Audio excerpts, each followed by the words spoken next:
Hello, everyone. Welcome back to PodBites, where we take the immune system, flip it upside down, shake it around, and then somehow make it make sense again. I'm your host, Haniya, and today we're diving into one of the most overwhelming parts of immunology, immunodeficiencies. In other words, what happens when your immune system itself is the patient. But don't worry, I'm not doing this alone. I'm joined by our very own immuno whisperer, Iyliya. Hey Haniya, and hello everyone. Today we'll be finally connecting all the bits and immune pieces together: innate, adaptive B cells, T cells, SCID galore, and then wrapping it up with HIV, the most classic example of an acquired immunodeficiency. By the end of this episode, you should be able to calmly answer questions like, what's the difference between primary and secondary immunodeficiency? Why is SCID, or bubble boy syndrome, such a big deal? Why do some kids keep getting infections and fail to thrive? And what exactly is HIV doing to the immune system? Ready? Let's first build a mental map. If we zoom out and look at immunodeficiencies from above, what are the big topics we're covering? We'll be discussing primary immunodeficiencies and secondary immunodeficiencies. Okay, so primary, the beginning if you will, this means the problem starts inside the system itself. Primary immunodeficiencies are genetic, inherited errors in the immune system's blueprint. These often show up in infancy or early childhood, and depending on where the mutation hits, you might see problems only in B cells and antibody production, or only in T cells, or a failure of both, which gives us the combined immunodeficiencies. And we also have the ones outside the lymphocyte world, like the phagocyte and complement problems. And sometimes the issue is in the innate team instead of the adaptive one. The neutrophils, macrophages, or the complement cascade, all of these fall under the primary category when the defect is genetic. So primary would be when the immune system is built incorrectly. What about the secondary? Secondary immunodeficiencies are the opposite situation. These patients start with a normal immune system, but something later in life beats it down. Infections like HIV, severe malnutrition, cancers, diabetes, renal failure, immunosuppressive medications like steroids or chemotherapy, or even aging, trauma, and major stress. So it's like the immune system starts out fine, but life just hits hard. And that's the difference that changes everything: how the conditions present, how we diagnose them, and how we treat them. And by the end of this episode, we'll compare both of these categories and we'll explain how we even diagnose immunodeficiency and go through the big picture management approach. All right, before we jump into genes and pathways, let's start clinically. Picture this. You're a pediatric resident. A child walks into your clinic. What makes you pause and think, could there be an underlying immunodeficiency here? What are the warning signs? Exactly, and there are some classical red flags. First, look at the pattern of infections. It's not about a kid catching a cold, it's about recurrent infections: ear infections, sinus infections, pneumonias, skin infections, or GI infections coming back again and again, or infections that are unusually severe, persistent, or caused by weird organisms that don't usually make healthy kids that sick. So it's less about how many infections and more about what kind and how they behave. And the next big clue is growth. Is the child failing to thrive, not gaining weight, looking malnourished despite feeding well? Kids with immunodeficiency often can't grow properly because their body is constantly fighting something. Also, do they need IV antibiotics often because oral ones don't work? That's a big red flag too. And we can't forget family history. Any siblings or relatives with known immunodeficiencies, unexplained childhood deaths, or repeated infections, that should immediately raise suspicion. Right. Immunodeficiencies love to run in families, especially the X-linked ones. And there are a few extra clues as well. A child who has poor response to vaccines, unexpected autoimmune diseases, chronic diarrhea, or even persistent lymph node or spleen enlargement. All of these point towards something being off with the immune system. So to underline it for our sleepy listeners, it's not just infections. It's the weird infections, the growth problems, the family history, and all the little immune system hints like the autoimmunity or poor vaccine responses. When you see that combination, that's when your internal alarm should whisper, check this child's immune system. All right, let's officially jump into primary immunodeficiencies. Before we get into individual diseases, Iyliya, I want to start with a big question, because honestly, this one changes how you see the entire immune system. When antibodies are missing versus when T cells are missing, do patients get different kinds of infections?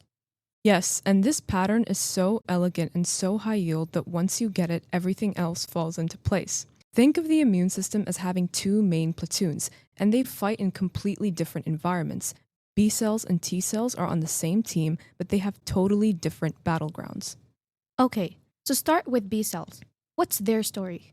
B cells make antibodies, and antibodies live outside cells. They float around in the blood, in mucus, in secretions, so antibodies specialize in enemies that live extracellularly, still out in the open. That means classic everyday pathogens like Streptococcus, Staphylococcus, and Haemophilus. Some parasites and fungi also get caught up here. Antibodies fight using the tag and remove strategy. They opsonize microbes so phagocytes can eat them, they activate complement for extra killing power, and they help NK cells finish the job. So if a child is missing antibodies, we would see this in the places where bacteria love to hide out. Sinuses, ears, lungs, you get that classic cycle. Ear infection, then sinus infection, then pneumonia. On repeat. That's your antibody deficiency picture. Okay, now the T cells, the special forces. While T cells work inside cells, they hunt intracellular enemies, viruses, intracellular bacteria like TB or Listeria, and all the opportunistic organisms that normally don't stand a chance against a healthy immune system. They use two major weapons. First, cytokines, which coordinate the entire immune army, and second, cytotoxic killing, where they literally destroy infected or cancerous cells. So when T cells are broken, you see the weird stuff: fungal infections, viral infections, opportunistic infections, the exact pattern you find in HIV or SCID. So the cheat code is basically this. B cell problems mean classical bacterial infections on the outside. T cell problems mean viral, fungal, and opportunistic infections on the inside.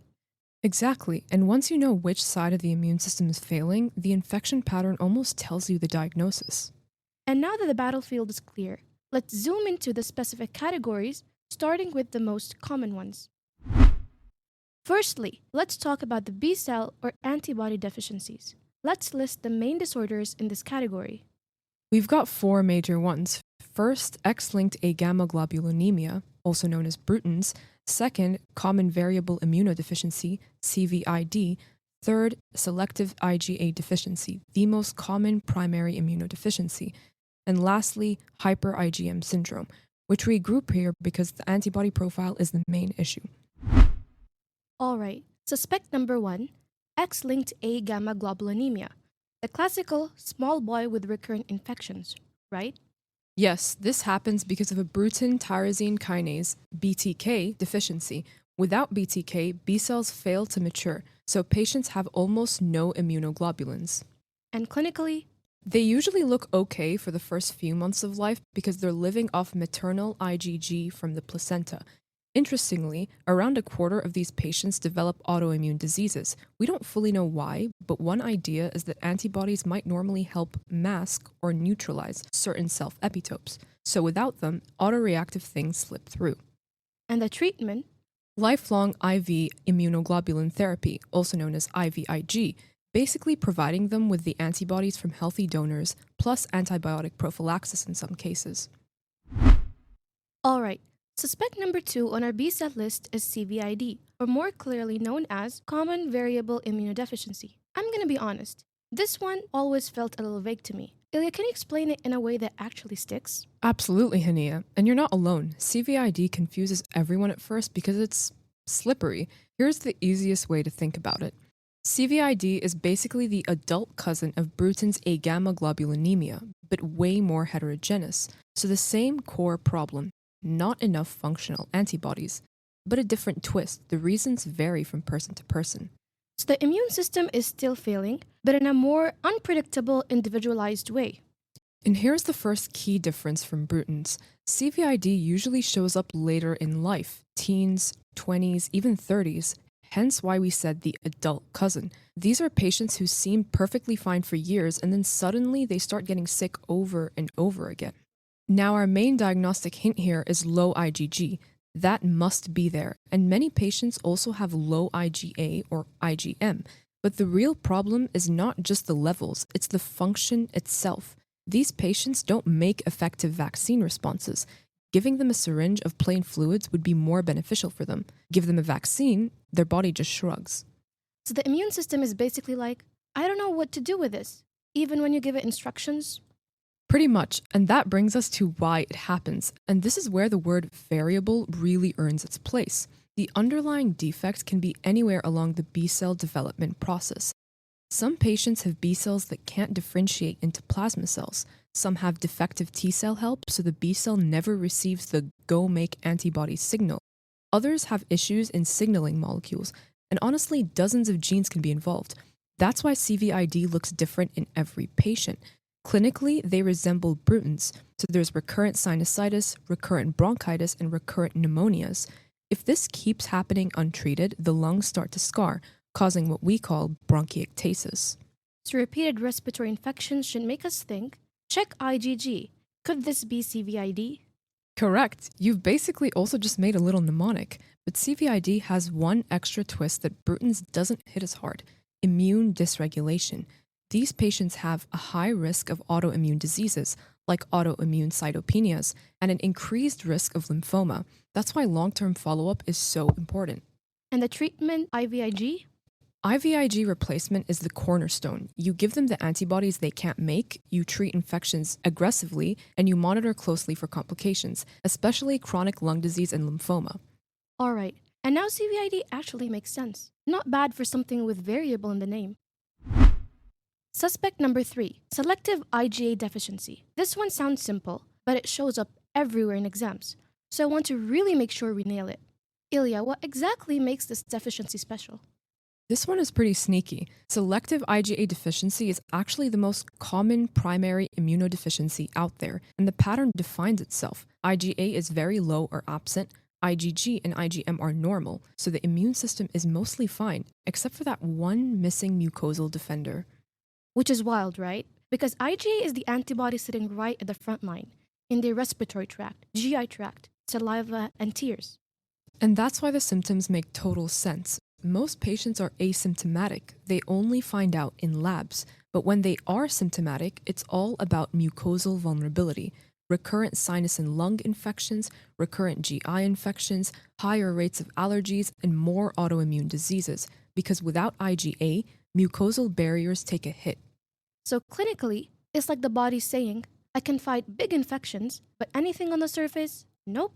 But there's also that classical exam trap, the transfusion reaction, right? Yes, the anaphylaxis risk. These patients can form anti-IgA antibodies. So if you give them blood products containing IgA, their immune system sees it as foreign and launches a severe allergic reaction. Always use washed RBCs or IgA depleted products for them. Got it. So to summarize, selective IgA deficiency equals to the mucosal soldier being missing, but the rest of the army is intact. Perfect. Let's bring in our fourth and last suspect, hyper-IgM syndrome, which technically involves T helper and B cell crosstalk, but clinically shows up as an antibody problem. Can you walk us through it? Of course. So let's start with normal physiology. Every naive B cell begins life making only IgM. That's its default setting. Now, when this B cell meets a T helper cell, the two have to communicate. CD40 sits on the B cell and CD40L sits on the T helper cell. When they bind, the cytokines join in. That's the signal that tells the B cell, okay, now switch. Make IgG, IgA, or IgE instead of IgM. Let me guess, but in hyper-IgM syndrome, that deal never happens. There's a mutation in CD40L on the T helper cells, so without CD40-CD40L interaction, the B cell never receives the instructions to class switch. So what happens then is that the B cell stays stuck making IgM forever. IgG drops, IgA drops, IgE drops, and IgM shoots up. Alright, so now that we understand the mechanism, let's talk about how this actually looks in real patients. What does hyper-IgM syndrome feel like clinically? Clinically, it gives a very recognizable pattern. Remember, CD40 and CD40L isn't just for class switching, it's also the handshake that allows T cells to activate macrophages. Without it, macrophages never get properly switched on, so the body struggles to kill intracellular organisms. So that explains why they don't just get antibody infections, but sometimes get the weird opportunistic ones too.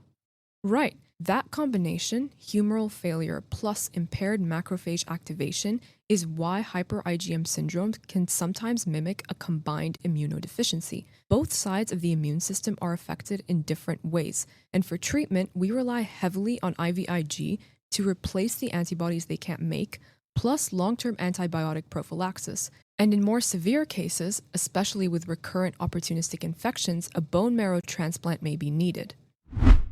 Before we move on to T cells and the heavy hitter, SCID, let's do a quick recap of this B cell section so you don't have to rewind. Let's summarize our four main players. Number 1, Brutons or X-linked A-gamma globulinemia. BTK mutation causes B cells to never mature, leading to almost no immunoglobulins. It affects boys, and infections start after 6 months once maternal IgG fades. Number 2, CVID. This one appears later in life. Low IgG with or without low IgA or IgM, poor vaccination response, and those same recurrent sinopulmonary infections. But the twist is the autoimmunity and lymphoma risk. Number 3, selective IgA deficiency, the most common primary immunodeficiency. Often asymptomatic, but there are problems, there would be mucosal infections. And a super important exam point, risk of anaphylaxis if you give them IgA-containing blood products. And number 4, hyper-IgM or CD40L defect. IgM is high, and IgG, IgA, and IgE are low. It's a failure of class switching. And because CD40L also activates macrophages, these kids get serious infections, including opportunistic ones. Honestly, if you just remember which Ig is missing or abnormal and what infections they're prone to, you've already mastered the core of B-cell immunodeficiencies. All right, detectives, we've cracked the B-cell cases. Now it's time for the part of the immune system that acts like the Army's generals, issuing orders, activating troops, and coordinating attacks. That's right, the T cells. Da-da-da-da! T helper cells are the central command of the entire immune system. Every immune operation depends on them. Th1 cells activate macrophages to kill intracellular bacteria. Th2 cells help B cells class switch to produce IgG, IgA, and IgE. Th17 cells summon neutrophils to protect mucosal surfaces, and cytotoxic T cells kill virus-infected or cancer cells. If T cells are gone, this whole well-oiled system collapses. Let's start with a classic, DiGeorge syndrome. Always remember Catch-22, but walk us through the story of what's actually happening. Absolutely. DiGeorge syndrome is caused by a 22q11.2 deletion, and that single deletion disrupts the development of multiple structures derived from the third and fourth pharyngeal pouches. That's why we see the famous Catch-22 features. C for cardiac defects, especially conotruncal anomalies like tetralogy of Fallot. A for abnormal appearance. T for thymic hypoplasia leading to low T cell numbers. C for cleft palate, and H for hypocalcemia from absent parathyroids, which can present as tetany. The key immunologic problem is the underdeveloped thymus, which means poor T cell maturation. But here's something students often miss. DiGeorge is not always as catastrophic as SCID. Some patients will still have functioning B1 B cells, which provide innate-like IgM. The thymus naturally involutes with age anyway, so peripheral expansions of T cells can partially compensate. And sometimes there's a small amount of residual thymic tissue that still works. Because of all this, infections tend to be mild to moderate, and they are typically viral or fungal, reflecting the T cell deficit. So it's a T cell leading immunodeficiency, but not a total shutdown like SCID. That finally makes sense. But speaking of T cell problems, not all of them come from missing organs like in DiGeorge. Sometimes the thymus is fine, but the T cells can't be activated in the first place. And that brings us to one of the most fascinating defects in this whole chapter. MHC class 2 deficiency. What's going on here, Iyliya? MHC class 2 deficiency, also known as bare lymphocyte syndrome. Here, the problem is that there's no MHC2 expression, so antigen-presenting cells can't show antigens to CD4 T cells. So without antigen presentation, the CD4 cells basically fail to develop, right? Yeah, CD4 maturation is impaired, so the whole adaptive immune system weakens. But interestingly, CD8 function is normal because CD8 cells don't rely on MHC2. What about MHC class 1 deficiency? The one that always sounds scarier than actually is. Right, the name sounds dramatic, but clinically it's not as catastrophic. It's caused by a TAP1 or TAP2 mutations, which prevent peptides from entering the ER to load onto MHC1. So does this mean that these patients get a ton of viral infections? Surprisingly, no. Patients are not more susceptible to viral infections because the body has backup systems. Some MHC1 molecules can still be expressed through TAP-independent pathways, and NK cells compensate for the missing CD8 function, so the clinical disease is usually milder than you'd expect. Alright, the last one, Wiska-Aldrich syndrome, or WAS. This is the one with the classic triad. WAS is an X-linked defect in the WAS protein, which affects cytoskeletal organization in immune cells.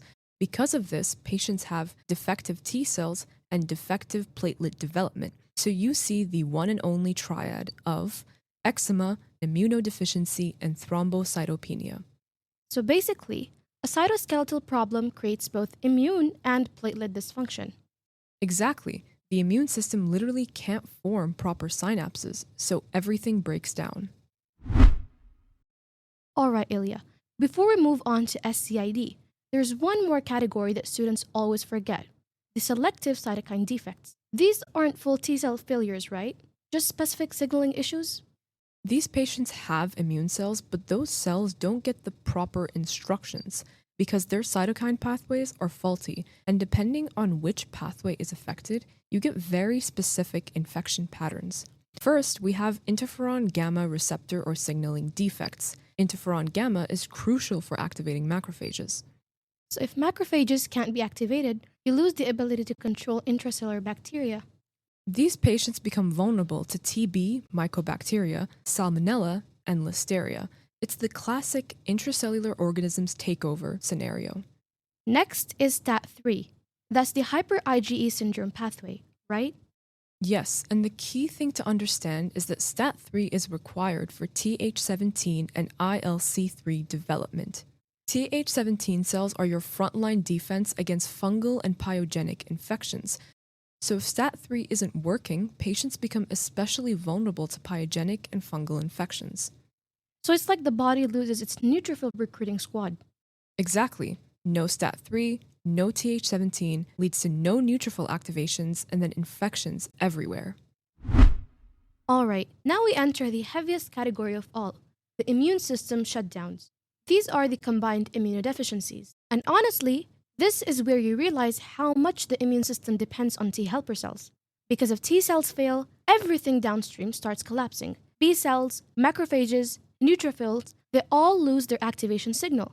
So when T cells fail and class switching fails, macrophage activation fails, and we end up with the most dramatic immunodeficiency of all, SCID. So before we dig into the types, give us the big picture overview. What makes SCID SCID? Here's the T. SCID is severe combined immunodeficiency. It's a life-threatening failure of both B cells and T cells. Because both branches collapse, symptoms show up very early in infancy, and they follow a classic pattern. Chronic diarrhea, persistent oral thrush, failure to thrive, severe infections that just won't go away, and infections from opportunistic organisms. Pneumocystis, candida, and a ton of viruses. These babies simply cannot survive without a functioning immune system, so the definitive treatment, the only curative option, is bone marrow transplant. So this is the absolute worst case scenario. The immune system is basically offline. And now comes the beautiful part. SCID isn't just one disease, there are 5 major mechanisms behind it. 5? Okay, so we've got a whole cast of villains behind one final outcome. And we'll walk through each of them one by one.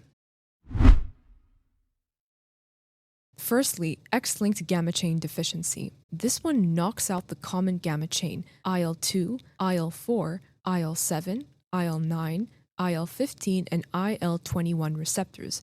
Without these, T cells fail to develop, NK cells are reduced, and B cells are present but useless. This is the mechanism behind the bubble boy, right? Yes, historically, these children were kept in completely sterile environments, bubbles, to prevent exposure. Now, let's move on to ADA and PNP deficiency. In ADA deficiency, the body can't break down adenosine and deoxyadenosine. Those toxic metabolites accumulate and basically shut down lymphocyte DNA synthesis, so T and B cells can't survive. So the lymphocytes get poisoned from the inside. And in PNP deficiency, the toxic metabolites are different. Inosine and guanosine build up. This mainly injures T cells, so the immunodeficiency is usually milder than ADA. Got it. So it's like the lymphocytes are drowning in their own garbage. Thirdly, RAG1 or 2 mutations. These genes are essential for VDJ recombination, the process that builds TCRs and BCRs. Without RAG1 or 2, lymphocytes can't make functional receptors, so no T cell or B cell development. So it's like the immune system can't read antigens because it never learned the alphabet. Next up is CD3 defects. This one is actually so elegant in how it fails. The T cells see the antigen but can't activate. Walk us through what's happening. Absolutely. CD3 is the signaling engine that sits right next to the T cell receptor. The TCR's job is to recognize the antigen, but that's all it can do on its own. It doesn't send any messages. CD3 is the part that actually transmits the signal inside the cell. So when the TCR binds an antigen, CD3 should fire up the intracellular pathways that activate the T cell. But if CD3 is defective, that signal never gets delivered. The T cell recognizes the antigen and then just sits there, completely unable to activate. And even though B cells might be present, they don't get any T cell help. So they can't class switch, can't coordinate, and the whole adaptive immune system collapses functionally. And finally, let's talk about thymic defects. This actually overlaps a lot with DiGeorge syndrome because both conditions involve impaired thymic development, and without a functioning thymus, T cells simply cannot mature. The entire process of thymic education is interrupted. That means immature T cells never learn how to recognize self versus non-self, and autoreactive T cells aren't deleted the way they should be. The result is a variable but definite T cell deficiency, depending on how much thymic tissue is present. Okay, before we move on, let's take a breath because we've officially walked through the entire world of T cell disorders and the 5 big mechanisms behind SCID. Let's put all the pieces back on the table. Right, and here's the big picture in one sweep. We started with T cell immunodeficiencies, the ones that give us weird viral infections, stubborn fungal infections, chronic diarrhea, failure to thrive, and all those opportunistic organisms that only show up when T cells are struggling. We talked about DiGeorge syndrome, where a 22q11 deletion leads to thymic hypoplasia and T cell problems, but not a total shutdown like SCID.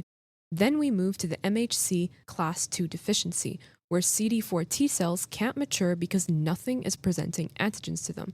Then there's the MHC class 1 deficiency, which surprisingly isn't as dramatic because TAP-independent pathways and NK cells compensate.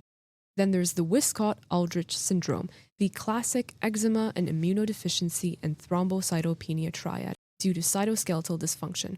After that came the cytokine defects, interferon gamma pathway defects, making macrophages useless against intracellular bacteria, and then STAT3 deficiency, which destroys Th17 cells and leaves patients vulnerable to fungal and pyogenic infections. And then we entered the heavyweights. The combined immunodeficiencies, where both B cells and T cells collapse. That's where we met SCID, the ultimate immune shutdown. We covered all 5 major SCID mechanisms. First, gamma chain deficiency, the bubble boy disease. Second, ADA and PNP deficiency, where toxic metabolites poison lymphocytes. Third, RAG1 or 2 mutations. No VDJ recombination equals no TCR or BCR. Fourth, CD3 defects. T cells see antigens but cannot activate. And lastly, thymic developmental defects. No thymus, no T cell maturation. Perfect. Now we're ready to move on to the next big chapter.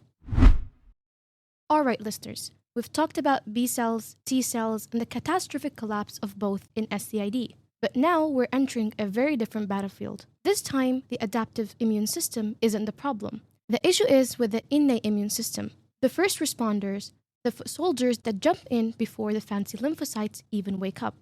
And when these foot soldiers fail, the infections look very different. There's delayed wound healing, chronic skin infections, recurrent abscesses, persistent bacterial infections, and infections by specific pattern recognizable organisms. It's like the body's emergency response team is stuck in traffic. Alright, let's start with the absolute star of the innate immune defect section, the one every exam loves, chronic granulomatous disease, or CGD. This is the condition where the kids look like they're fighting. The neutrophils show up, but somehow they just keep forming abscesses over and over. So Ilya, break it down for us. Why does this happen? Absolutely. CGD is basically a story of neutrophils wanting to fight, but showing up without their ammunition. The core defect is an NADPH oxidase, the enzyme responsible for generating the oxidative burst. Under normal conditions, NADPH oxidase produces superoxide, which becomes hydrogen peroxide, which then drives oxygen-dependent killing inside phagosomes. But in CGD, there's no NADPH oxidase, which means no superoxide. No superoxide means no hydrogen peroxide, and no hydrogen peroxide means no oxidative burst and no killing. So the neutrophils still chase bacteria, they still engulf them, they just can't finish the job. And that's when the immune system starts recruiting backup. Macrophages, T cells, and everyone piles in trying to clean up the mess. The immune system keeps escalating the response, but since the bacteria aren't being killed, the inflammation keeps building, and eventually you get granuloma formation. That's why it's called chronic granulomatous disease. These patients get chronic granulomas and recurrent abscesses because their neutrophils simply can't perform the oxidative burst. Okay, now let's hit the golden exam question. Every student has seen this somewhere. Why do CGD patients specifically get infections with catalase-positive organisms? Most bacteria naturally produce hydrogen peroxide as a byproduct, so even if the neutrophil can't make its own peroxide, it could borrow the bacteria's peroxide and still kill it using other pathways. But catalase-positive organisms, they destroy their own hydrogen peroxide. So in CGD, the neutrophil has absolutely no external source to compensate for its defective oxidative burst, and that leads to recurrent infections from a very specific group of pathogens. These include Staphylococcus aureus, Nocardia, Serratia marcescens, Burkholderia cepacia, and Aspergillus, which is a fungus. Alright, Ilya, we just covered CGD, where neutrophils arrive but can't kill. Now let's flip that. What happens when the immune cells can kill perfectly fine? This one always makes me think of immune cells stuck in real traffic. LAD is literally an immune traffic problem. In LAD, the immune cells want to get to the tissue, they want to fight the infection, but they're stuck inside the blood vessels because the adhesion machinery is broken. Let's start with LAD1. This is the one everyone remembers because of the umbilical cord story, right? Yes, LAD1 is due to a defect in integrins, especially CD18. Integrins are the superglue neutrophils use to stick to the endothelium. If CD18 doesn't work, neutrophils can't adhere, they can't exit the bloodstream, so they stay circulating uselessly and tissues never get help. Which explains why there's no pus, right? Because pus is literally neutrophils, and if none arrive... Exactly. So the classic signs of LAD1 are delayed separation of the umbilical cord for longer than 30 days, recurrent bacterial infections, no pus formation, and very high neutrophil count, but all in the circulation, not in tissues. So the body keeps sending more and more neutrophils in the bloodstream, but none of them are actually reaching the infection. That's so tragic. Okay, so LAD1 is an adhesion failure. What's LAD2 then? Rolling failure? Yes, LAD2 is due to a fucose transporter defect, which prevents selectins from functioning. So without selectins, neutrophils can't roll on the endothelium, so they can't even begin the migration process. So LAD1 equals to they can't stick. LAD2, they can't even start moving. Perfect summary. And LAD2 has more systemic issues. There are severe growth delays and developmental delays. So the whole story of LAD is neutrophils are inside the bloodstream yelling, "Let me in," while the infection on the outside is begging for help. And meanwhile, the immune system thinks everything is fine because the neutrophil count is high. but in reality, none of them are doing anything. Alright, Ilya, now let's talk about a part of the immune system that honestly gives me anxiety, the complement system. So let's break this down in the simplest way possible. What happens when different complement components fail? Absolutely. Complement is like the immune system's backup military artillery. It works quietly in the background, but the moment it fails, the rest of the immune system starts feeling the pressure. Let's walk through them. C2 and C4 are part of the classical pathway, so when they're deficient, the system doesn't collapse, but it definitely gets shaky. Patients can get more viral infections, more fungal infections, and they have a higher chance of autoimmune diseases, like lupus. They're not catastrophic, but they're problematic. So these are like annoying but manageable. The immune system is limping, not collapsing. Bingo! Okay, now the one that terrifies everyone. Why is C3 deficiency that bad? Because C3 is the center of everything. All three complement pathways, classical, lectin, and alternative, converge on C3. So if C3 is missing, there's no opsonization, no complement cascade, no recruitment of inflammation, no MAC activity, even antibody responses weaken. Clinically, these patients get recurrent, severe, life-threatening infections, especially from encapsulated bacteria. So basically, if there's no C3, then the immune system gets unplugged. And what about the MAC components, the ones that form the membrane attack complex? Those are C5 to C9. If they fail, the immune system can't form the MAC, the pore-forming complex that punches holes in bacteria. The classic presentation? Recurrent Neisseria infections, especially meningococcal disease. So these patients basically lose the whole punching weapon that protects us from Neisseria. Exactly. Okay, listeners, before we move on, let's shrink everything we said about the innate defects into one clean, high-yield snapshot. If you remember these patterns, you've basically mastered the whole section. Each defect has a signature look. Who is they can eat but can't kill disease? That's CGD, defective NADPH oxidase, no oxidative burst, so neutrophils can't kill what they ingest. That's why they get granulomas and infections with catalase-positive organisms like staph and aspergillus. Okay, next. What's the immune system traffic jam disease? That's LAD. Neutrophils can't exit the bloodstream because adhesion or rolling is defective. So you see delayed umbilical cord separation, recurrent bacterial infections, no pus, and high neutrophils in blood. All right, let's rapid fire the complement defects. C2 or C4, viral and fungal infections with or without autoimmunity. C3, the disaster, there's severe recurrent infections with encapsulated bacteria. And C5 to C9, or MAC, there's recurrent Neisseria infections.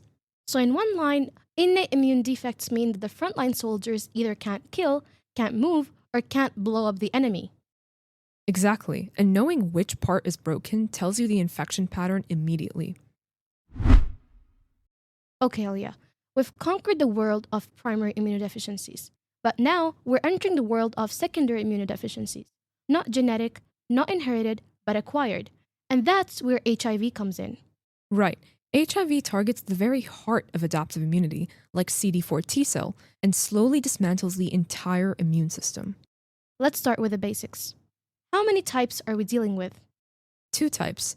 HIV-1 is more common and more virulent. HIV-2 is less common, mostly in West Africa, and less aggressive. HIV mutates rapidly, meaning one person can have multiple viral quasate species. What's inside this virus that makes it so dangerous? It has GAG genes, P24 capsid and P17 matrix, Pol genes, reverse transcriptase, integrase, RNase, and protease, and ENV genes, GP120 and GP41. These are essential for diagnosis, infection, and treatment. And the virus doesn't infect just any cell, right? Correct. It targets CD4 T cells, dendritic cells, and macrophages. In late stages, tropism for CD4 cells increases. Okay, Iyliya, let's slow down and walk listeners through what actually happens the moment HIV meets a CD4 cell. Because this whole binding and entry thing sounds simple, but it's really not. Oh, absolutely. HIV is very precise with how it gets inside the cell. Think of it like a 2-step lock and key system. All right, take us in. What's step 1? The first player is GP120, a glycoprotein on the HIV surface. It binds to the CD4 receptor. That's the main lock. But HIV can't enter with just that. Once GP120 attaches to CD4, it then binds a co-receptor, most commonly CCR5. So GP120 is like CD4 unlocked. Now show me CCR5 so it can actually enter. And after that, GP120 binds CCR5, another protein called GP41 activates. GP41 basically fuses the viral envelope with the host cell membrane, like melting two bubbles into one, and the virus is pulled inside the cell. Okay, so now the virus is inside. What happens next? This is where all the enzymes come in, right? Yup, HIV brings its own toolkit. Once inside, it starts replication in a very orderly sequence. This enzyme takes HIV's RNA genome and creates a DNA copy of it. RNA negative gets turned into DNA positive. So reverse transcriptase literally reverses transcription, turning RNA into DNA. Right after that, RNase H breaks down the original viral RNA strand, so only the new DNA remains. Then the host cell, unknowingly helping the virus, uses its own DNA polymerase to make the complementary DNA strand. So the single-stranded viral DNA becomes double-stranded DNA. Finally, HIV uses integrase to insert its new DNA into the host's genome. Meaning once the viral DNA integrates, the cell is officially hijacked. Exactly. The cell becomes a factory that produces HIV endlessly. All right, Iyliya. Now that we broke down how HIV actually enters and hijacks the cell, let's zoom out. What happens in the real patient over time? Walk us through the clinical phases. Absolutely, Haniya. HIV is basically a 3-act story, and each phase behaves very differently: acute infection, latency, and finally, AIDS or reactivation. So acute infection is right after exposure, right? The earliest stage. Yes, and it's the most chaotic phase. This is when HIV has its highest viral replication. The virus is everywhere, multiplying aggressively. Because of that, this is also the phase with the highest risk of transmission. The viral load is sky high. And isn't this also the best phase for diagnosis? Yeah, even though antibodies haven't formed yet, viral markers like P24 antigen and RNA levels are extremely elevated. Makes it a great window for early detection, actually. And after that, the virus calms down, or at least pretends to? During latency, viral replication is minimal or absent in the blood, but that doesn't mean HIV is gone. Your CD4 cells are still being infected, killed, and replaced at a very high turnover rate. The bone marrow works overtime to supply new CD4 cells, but eventually... It burns out. Yes, the bone marrow gets tired, can't keep up, and CD4 counts begin to drop. That's when symptoms start showing. Constitutional symptoms like weight loss, fever, and night sweats, and early opportunistic infections begin to appear. And at the end, everything collapses. Exactly. Once CD4 counts fall low enough, dormant viruses inside infected cells can reactivate. A classic example is HHV8, the virus linked to Kaposi sarcoma. HHV8 activates nuclear factor kappa B, aka NFKB, a transcription factor that ramps up HIV DNA transcription, basically helping HIV wake up and replicate again. And that's when the immune system is overwhelmed. Yes, this phase is marked by severe opportunistic infections, invasive fungal infections, reactivated viruses, and malignancies like Kaposi sarcoma, lymphomas, and cervical cancer. This is the hallmark of AIDS. All right, now that we've talked about the clinical phases, let's move on to something extremely important. How do we actually diagnose HIV? Because timing matters a lot here, right? Oh, absolutely. HIV has a delayed antibody response, so you really have to understand what test works when. Diagnosis comes in 2 steps: screening first, then confirmation. Okay, so let's start from the beginning. What's the first thing we use to screen someone? We usually start with serology, things like ELISA or latex agglutination that detect anti-P24 antibodies. But, and here's the catch, these only work after 3 to 8 weeks of infection. Because the antibody response in HIV is delayed? Exactly. HIV takes its sweet time before the immune system even starts producing detectable antibodies. So if someone tests too early, we might miss the infection? Yes, which is why we have another test for early detection, PCR. PCR detects viral RNA, right? Exactly. It's incredibly sensitive. PCR becomes positive as early as 8 to 10 days after infection. So this is what we rely on when we suspect an acute infection or need an early diagnosis. So once the screening test is positive, what confirms the diagnosis? The classic confirmatory test is Western blotting. It detects antibodies to specific HIV proteins and eliminates false positives. So the flow is screen with ELISA or PCR, then confirm with Western blot. Exactly. Screening first, confirmation second. That's the rule. All right, now give us a summary punchline. Secondary immunodeficiencies come from age, malnutrition, diseases, stress, medications, or infections. HIV is the most important infectious cause, a retrovirus that infects CD4 cells using GP120, GP41, and CCR5 or CXCR4, and integrates permanently using reverse transcriptase and integrase, and gradually destroys immunity over 5 to 8 years. It progresses in acute phase, latent phase, and AIDS. Diagnosis depends hugely on the timing. Early is PCR, later is ELISA, anti-P24, and you should always confirm with Western blot or PCR. Treatment requires lifelong antiretroviral therapy, and early diagnosis reduces transmission.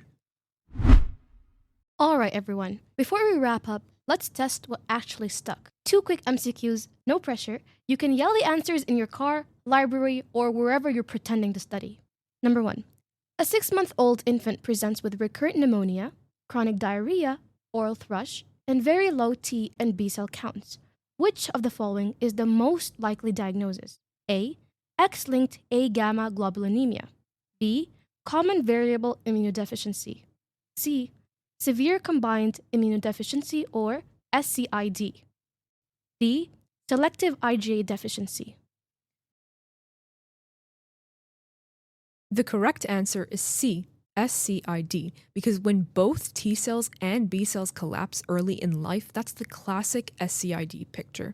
Perfect. Next question is, a teenager presents with recurrent Neisseria meningitis infections. Which immune defect best explains this? A. C3 deficiency. B. C5 to C9 or MAC deficiency. C. STAT3 deficiency. And D. MHC class 2 deficiency. This one is B, C5 to C9 deficiency. The MAC complex is responsible for punching holes in Neisseria. When it's missing, Neisseria keeps coming back. All right, so today we explored the entire immune system, the innate branch, the adaptive branch, the catastrophic failures like SCID, and finally HIV, the virus that slowly dismantles immunity piece by piece. Understanding these disorders helps decode nearly every infection pattern you see in clinical medicine. Thanks so much for listening. We'll see you on the next episode of PodBites, where complex topics finally make sense. Yay!